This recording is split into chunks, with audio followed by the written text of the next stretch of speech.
What is your main message to the people of California in this moment? Oh, that Donald Trump is reckless. He's immoral. He's taken the illegal and unconstitutional act of federalizing the National Guard, and he's putting lives at risk. I mean, is it truly unconstitutional? I know it's been done before. Well, I mean, in his own executive order, it directs the Department of Defense to collaborate with state governors. So by definition, it's illegal. There was no collaboration. There was no counsel, no consideration of the rules of engagement. It was a reckless act that has led to conditions that have been exacerbated, and it's putting people's lives at risk. So can't he declare an insurrection and go forward with this? Yeah, he potentially can, and there's latitude. But as it relates to the actual language in his executive order, there's a reason we're going to court tomorrow, and the reason we're confident that we will succeed. That said, he's pushing now out the boundaries, whether or not we're going to get into posse comitatus, and whether or not he's going to test the theories in that case to then require the state National Guard in a federalized posture to coordinate and collaborate with ICE enforcement, which certainly would not have a precedent in 100 plus years. You think that's going to happen? I think we're on the precipice of that being a real possibility. I have zero confidence. He's acting recklessly. He's acting unlawfully. He's putting people's lives at risk. And it's my job to clean up Donald Trump's mess, because he's making it by the hour. You guys talked the other night, right? Yes, we do. What was that conversation like? It was a very collaborative conversation. It was a very good conversation. And he didn't really want to engage on the issues of LA, which was the great irony of this. He wanted to talk about a myriad of other issues. There was no suggestion, none, period, full stop, about the National Guard. Quite the contrary. And by the way, I have a lot of experience with the National Guard. So do you here in LA. Right. We've been using the National Guard. I've directed the National Guard down here prior as it relates to issues during 2020 riots. And so we have no ideological opposition of utilizing the Guard, but there's zero necessity. There was no request of mutual aid. LAPD, the Sheriff's Office, no request. CHP, more than capable. We've got 175 CHP off today because of what Donald Trump did with the National Guard. But we see some of the images in the streets today. We see cars burning. We see freeways being shut down. We see unacceptable. But it's clear that things aren't totally under control right now. That's right, because he's created the conditions. Yeah. He's exacerbated the conditions.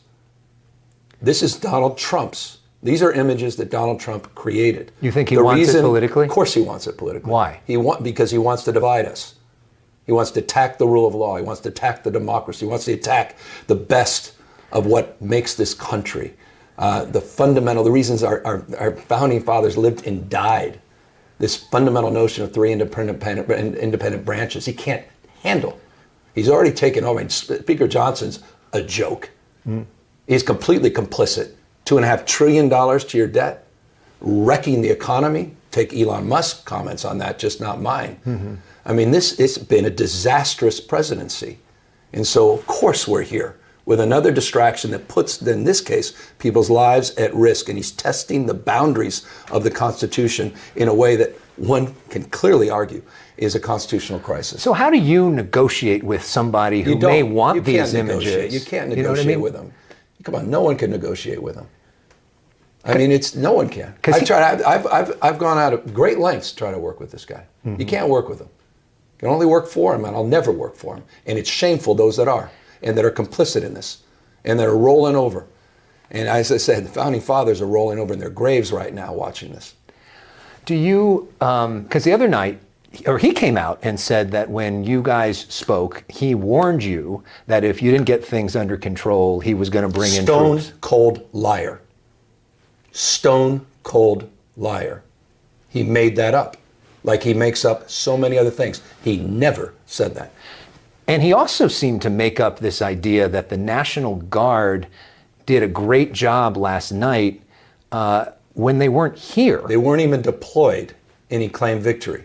He's lost it. He hasn't lost a step. And I saw him trip on the steps today. I mean, this is serious. He is not the same person that I dealt with just 4 years ago. And he's incapable now of even a train of thought. He's making things up, and he's putting people's lives at risk. And he's got a band of people that are complicit in this. And that's what's so damn alarming.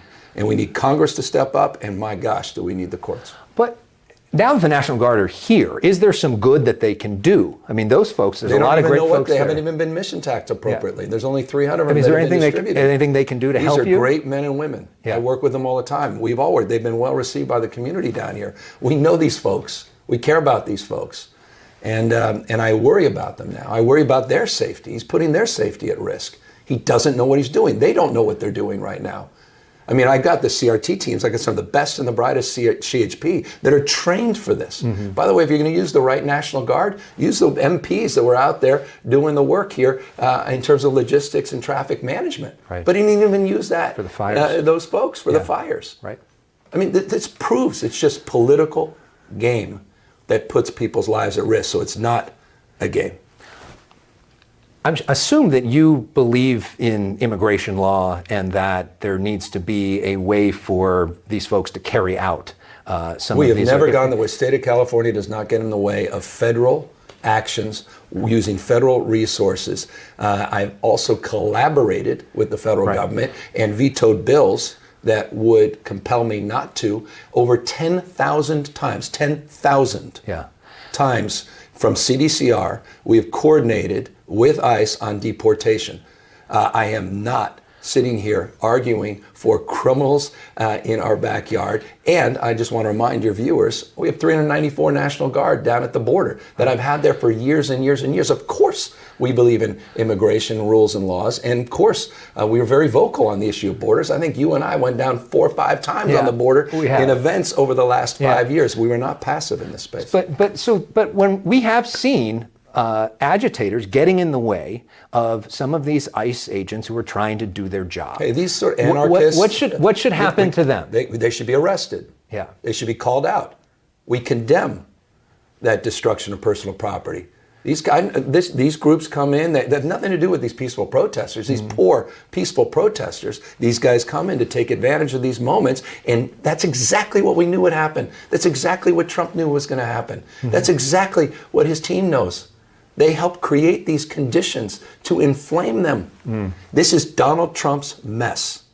What you see in your nightly news is Donald Trump's making, and we've got to clean up this mess. If he can't do it, we're going to have to do it. It was interesting, the statement you put out reminded me, I'm reading Jonathan Ives' book about Martin Luther King, and he always tried to tell people, protest peacefully. You're throwing, basically you said that if you go out and do violence at this point, you are giving Donald Trump what he wants. You're handing it to him.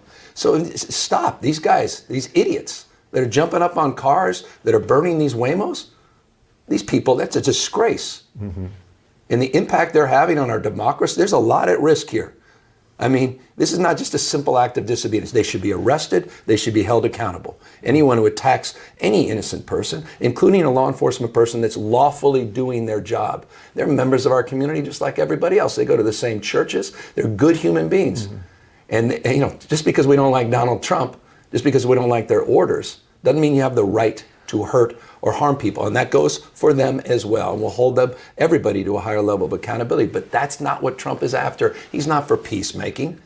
He's here for war. He wants a civil war on the streets of America, not just here. He's testing the boundaries by nationalizing the federal guard. Heck, his own great Kristi Noem was just a year ago sitting there with newsmaker Sean Hannity, saying it's outrageous that Biden is considering nationalizing the guard in my great state. Kristi Noem, the same Kristi Noem, saying, what about state sovereignties and state rights?